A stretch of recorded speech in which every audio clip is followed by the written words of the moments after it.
Hey everybody, and welcome back to English with Narayana. It's great to be here. Today we are going to be doing a deep dive into something that I think a lot of English learners really struggle with. Oh, yeah, definitely.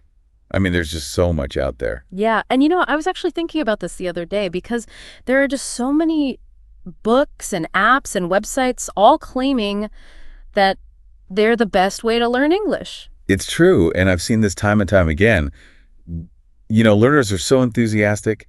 They want to improve their English. They start collecting all these resources, but then they end up feeling overwhelmed and lost. Exactly, and sometimes they even give up completely because it's just too much. Right, and that's why we wanted to talk about this idea of minimalism in language learning. Minimalism in language learning, what exactly does that mean?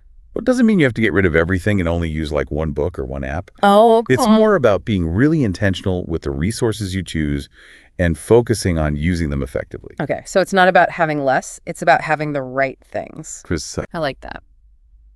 So tell me, when you're working with English learners, what are some of the problems you see when they have too many resources? Well, one of the biggest problems is what I call decision paralysis. Decision paralysis, I've never heard of that. Yeah, it's basically when you have so many options that you spend more time trying to decide what to use than actually learning. Oh, I totally get that. It's like when you're trying to pick a movie on Netflix, you spend like an hour scrolling through and then you just end up watching something you've already seen. Exactly. Or, like when you go to a restaurant with a huge menu and you can't decide what to order.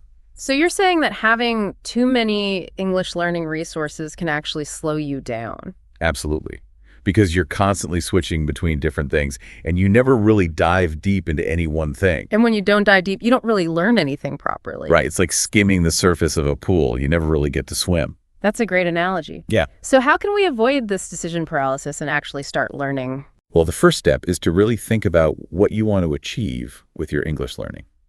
Okay, so have a clear goal in mind. Exactly. And once you know what you want to achieve, you can start to look for resources that will help you reach that goal. And how many resources do you think someone should have? I wouldn't recommend having more than 3 or 4 at a time. Okay, so keep it simple. Yeah.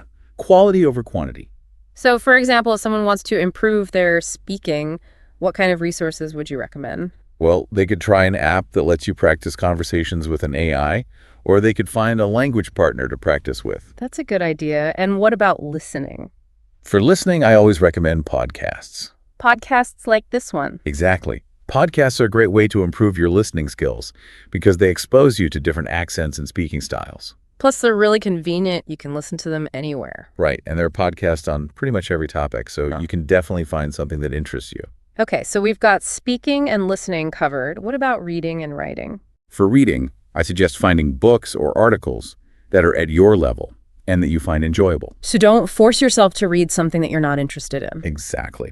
And for writing, you could start by keeping a daily journal in English, or even just writing short emails or messages. So those are some good examples of resources. Now, how can we actually use these resources effectively? Well, one important thing is to create a consistent study routine.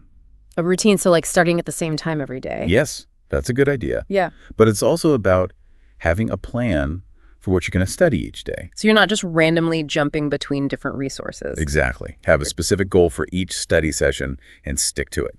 That makes sense. Now, you mentioned something earlier about the 80-20 rule. Yeah. How does that apply to language learning? The 80-20 rule basically states that 80% of your results come from 20% of your effort.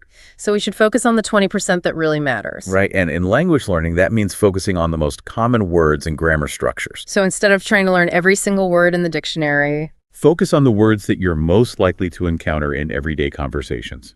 And how can we figure out which words those are? There are lots of resources available online that list the most common words in English. Okay, so it's about being strategic with your learning. Absolutely, and the same goes for grammar.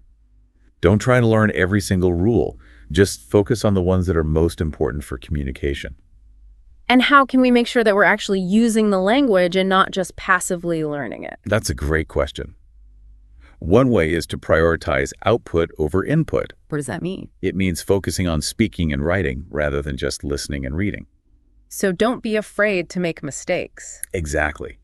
Mistakes are part of the learning process. The more you speak and write, the better you'll become. And what are some ways that we can practice speaking and writing if we don't have anyone to practice with? Well, you can always talk to yourself. Talk to myself. Yeah. It might sound silly, but it's actually a really effective way to practice. So like describing what I'm doing or having a conversation with myself in my head? Exactly.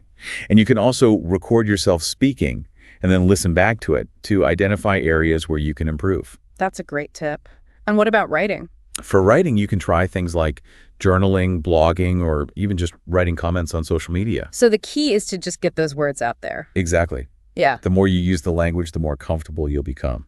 This has been really helpful. I think I'm starting to understand what minimalism in language learning is all about. It's about simplifying your learning process, focusing on the things that matter most, and making consistent effort.